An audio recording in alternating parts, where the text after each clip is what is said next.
मौजूदा समय के खान-पान से जहां बच्चों के स्वास्थ्य पर हानिकारक असर पड़ रहा है, तो वहीं मां का दूध भी बच्चों के लिए उतना ही ज़रूरी है। इस पर क्या कुछ कहना है बच्चों के जाने-माने चिकित्सक डॉक्टर अनुज रस्तोगी का, सुनिए। इस पर ज़्यादा बातचीत की हमारे संवाददाता मनीष पाराशर ने। रोज़मर्रा की ज़िंदगी में देखा जा रहा है कि हर माता-पिता अपने बच्चों को लेकर कहीं न कहीं चिंतित नज़र आ रहे हैं। बच्चों के स्वास्थ्य पर पड़ रहे हानिकारक प्रभाव को लेकर भी माता-पिता की चिंताएं लगातार बढ़ रही हैं, क्योंकि रोज़ाना देखने को आ रहा है कि जितने भी हाइड्रोजन फूड हैं या और भी तरीके की जो दवाइयाँ हैं, वो किस तरह से अपने बच्चों को दें, किस तरह से उनका विकास हो, किस तरह से उनका जो है विकसित जो उनका ग्रोथ है वो हो, उसके लिए तमाम जानकारी करने के लिए आज हम पहुँचे हैं मेरठ के जाने-माने चिकित्सक डॉक्टर अनुज रस्तोगी जी के पास। बहुत बहुत स्वागत है आपका हमारे न्यूज़ चैनल पर। सर, आपसे जानना चाहूँगा कि जो देखा जा रहा है कि जो वर्किंग मॉम होती हैं, वर्किंग माताएं होती हैं, वो लगातार बच्चों को लिए जो अपना दूध नहीं पिला पाती हैं, सर उसके लिए कितना ज़रूरी है कि बच्चों को दूध पिलाएं? आपने बहुत ही अच्छा सवाल पूछा है मुझसे। इसके लिए ना वर्किंग मदर वाली बात तो बहुत लेट आती है। सबसे पहले गलती पहले दिन से ही शुरू हो जाती है। अगर आप नर्सिंग होम में देखें तो बच्चे को पहले दिन ही बोतल लगा दी जाती है। जो नेचुरल फिजियोलॉजी है उसमें माँ का जो दूध है वो 48 आवर्स के बाद ठीक से आना शुरू होता है, और जनरली पहले घंटे से ट्राई भी नहीं होता, तो वो ऐसा उनको एहसास होने लगता है कि मेरा दूध जो है अब बन नहीं रहा है। तो बहुत से लोग तो ऐसे ही गिव अप कर देते हैं।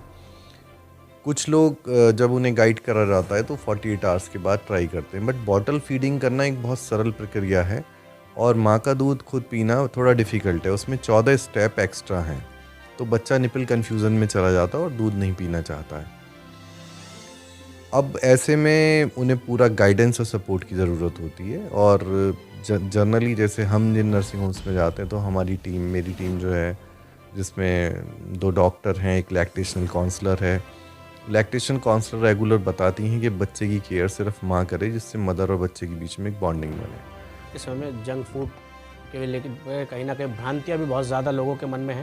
क्या बच्चों की ग्रोथ रुक जाती है, बच्चे बीमार पड़ जाते हैं? सर, उस पर आप क्या कहेंगे? देखिए, जंक फूड के अंदर जो सैचुरेटेड फैट यूज़ होता है वो बिल्कुल भी हेल्थ के लिए अच्छा नहीं है। 2 चीज़, कार्बोहाइड्रेट और सैचुरेटेड फैट जो हैं वो हमारी ग्रोथ के लिए और हमारे डेवलपमेंट के लिए, कॉग्निशन के लिए अच्छा नहीं है। जितना आप कार्बोहाइड्रेट ज़्यादा खाते हैं उससे इंसुलिन रेजिस्टेंस भी डेवलप हो जाती है और इंसुलिन को ज़्यादा काम करना पड़ता है, जिससे आजकल बच्चों में देखा जा रहा है उनकी गर्दनें काली हो रही हैं या उनकी बॉडी पे काले काले स्पॉट्स हो रहे हैं। और फिर वो धीरे धीरे 12-14 साल की उम्र तक आते आते उनका वेट काफ़ी बढ़ जाता है, और कुछ बच्चों को ब्लड प्रेशर की दवाई वगैरह भी शुरू हो जाती है। क्योंकि ये सब आजकल मीडिया का ज़माना है, बहुत ज़्यादा लोग टीवी पे और स्क्रीन देखते हैं। साथ में मॉल्स वगैरह हो गए हैं जहाँ पे हर समय इन्हीं चीज़ों का ऐड चलता रहता है, तो उससे आप इन्फ्लुएंस हुए बिना नहीं रह पाते हैं। तो सभी लोग उसमें ना इन्फ्लुएंस रहते हैं और उसका शिकार बन जाते हैं। तो जहाँ तक होम फूड है उसका तो कोई वो बेमिसाल है, जो माँ और दादी के हाथ से बनाया हुआ खाना है, बेस्ट है कि मोबाइल सबसे बड़ा कारण है जो बच्चों के मानसिक विकास में भी कहीं ना कहीं गतिरोध पैदा कर रहा है। उस पर सर आपकी क्या राय है? बिल्कुल सही है, क्योंकि क्या हो रहा है कि आजकल फास्ट ज़िंदगी के अंदर माँ को मान लो कहीं कुछ काम करना है या माँ को कहीं जाना है, तो वो खुद ही बच्चे को मोबाइल दे देती हैं उसे बिज़ी करने के लिए, और वहीं से उसकी प्रॉब्लम शुरू हो जाती है। क्योंकि मोबाइल पे फ्लिपिंग बहुत आसान है, कभी कुछ देखा कभी कुछ देखा। जैसे आजकल बहुत सारे बच्चे, उन्हें ये लगता है बोल नहीं रहे तो ऑटिज़म है, बट उनमें मोस्टली बच्चे इसलिए नहीं बोल रहे क्योंकि उन्हें बोलने का मौका नहीं दिया रहा है, उनके साथ कोई कम्युनिकेशन नहीं है, और वो वीडियो यही मोबाइल देखते रहते हैं और उसी लैंग्वेज को अडॉप्ट कर लेते हैं, और उनके सारे काम बिना एफर्ट के पूरे हो जाते हैं, तो बच्चे बोलते नहीं हैं। तो मोबाइल तो बहुत बड़ा नेगेटिव फैक्टर होता जा रहा है लाइफ के अंदर, और ये बढ़ता जा रहा है। पेरेंट्स इस बात को, जब वो अपने बच्चे को इस तरह की चीज़ें कर रहे होते हैं, तो they have a blind I for it. उन्हें लगता है बच्चा है, बड़ा होके ठीक हो जाएगा, अपने आप कर लेगा। बट ये नहीं पता होता कि कब वो बड़ा हो गया और कब आपके नीचे से धरती सरक गई। तो ये मोबाइल पे कंट्रोल रहना, इसके लिए एक हम पोमोडोरो टेक्निक कहते हैं, जो बच्चे इसमें फंस चुके हैं। पोमोडोरो की ऐप भी अवेलेबल है सभी फ़ोनों पे। आप 15 मिनट का पहले अलार्म लगाइए, उससे बोलिए 15 मिनट देख लो, उसके बाद गैप देके तब दोबारा देखना, और ऐसे ग्रेजुअली, क्योंकि एक दिन में तो उसे इतना एडिक्शन नहीं हुआ है, ग्रेजुअली आप उसे धीरे धीरे छुड़ा सकते हैं। सर आपके लिए सुनने में आता है बहुत कम दवाइयाँ आप लिखते हैं बच्चों के लिए, अच्छे से उनका आप ट्रीटमेंट करते हैं, इस तरह से मतलब कोशिश ये की जाती है कि कम से कम दवा बच्चों को दी जाए। सर क्या आपकी ऐसी फिलॉसफी है जो देखिए, मुझे काम करते करते बहुत साल हो गए और बहुत एक्सपीरियंस हो गया, तो मैं बच्चे की लैंग्वेज को, बच्चे के मन को थोड़ा जल्दी समझ जाता हूँ कि वो किस परिस्थिति में क्यों दर्द फील कर रहा है। और आजकल बच्चों को एक्सप्रेशन की बहुत इजाज़त है। पहले बच्चे दबे रहते थे तो वो इतना महसूस नहीं करते थे।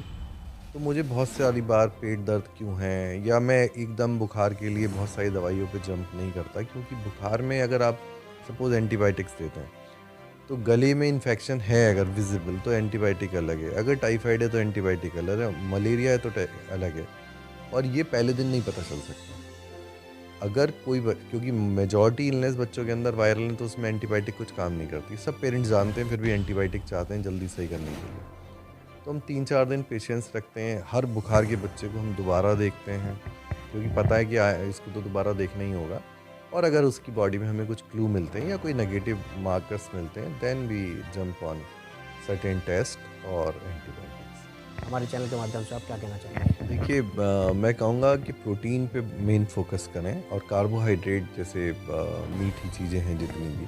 अब यहाँ पेरेंट्स को लगता है जैसे शक्कर मीठा नहीं है, चीनी मीठी है। शक्कर, चीनी और सब भी मीठा है, दही है, दूध है, वो सब एक ही चीज़ है।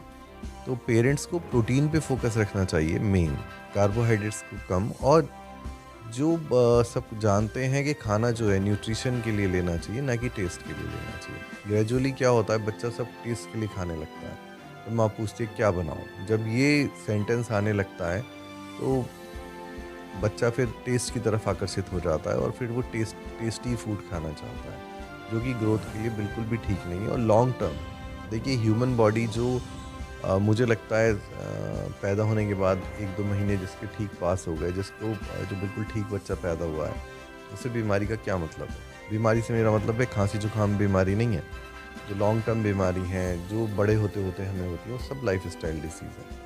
तो जो हमने गलत मेथड अडॉप्ट कर लिए हैं, उसकी वजह से हम सब बीमार हो गए हैं। तो अगर हम शुरू से इस बात का ध्यान रखें, जैसे कि अब अमेरिकन एकेडमी ऑफ पीडियाट्रिक्स कहती है कि 1 साल से पहले बच्चे को नमक और चीनी ना दी जाए, उसका मतलब ये नहीं कि आप नहीं दे सकते, उसका मतलब ये है कि आप ऐसे टेस्ट डेवलप ही मत कराओ जो बच्चे को आगे चल के एडिक्ट कर दे। ये तो सब हमारे साथ जाने माने चिकित्सक, बच्चों के चिकित्सक डॉक्टर अनुज रस्तोगी, जिन्होंने हमें बताया कि किस तरह से अपने बच्चों को माता पिता स्वस्थ रख सकते हैं, उसकी तमाम जानकारियां भी उन्होंने यहाँ पर दी हैं। अभी हम आपसे फिर मिलेंगे किसी नए चिकित्सक के साथ। आपके सवाल हम चिकित्सकों तक पहुँचाते हैं ताकि आपकी समस्याओं का समाधान हो सके। Manish Parashar, universal media, Meerut.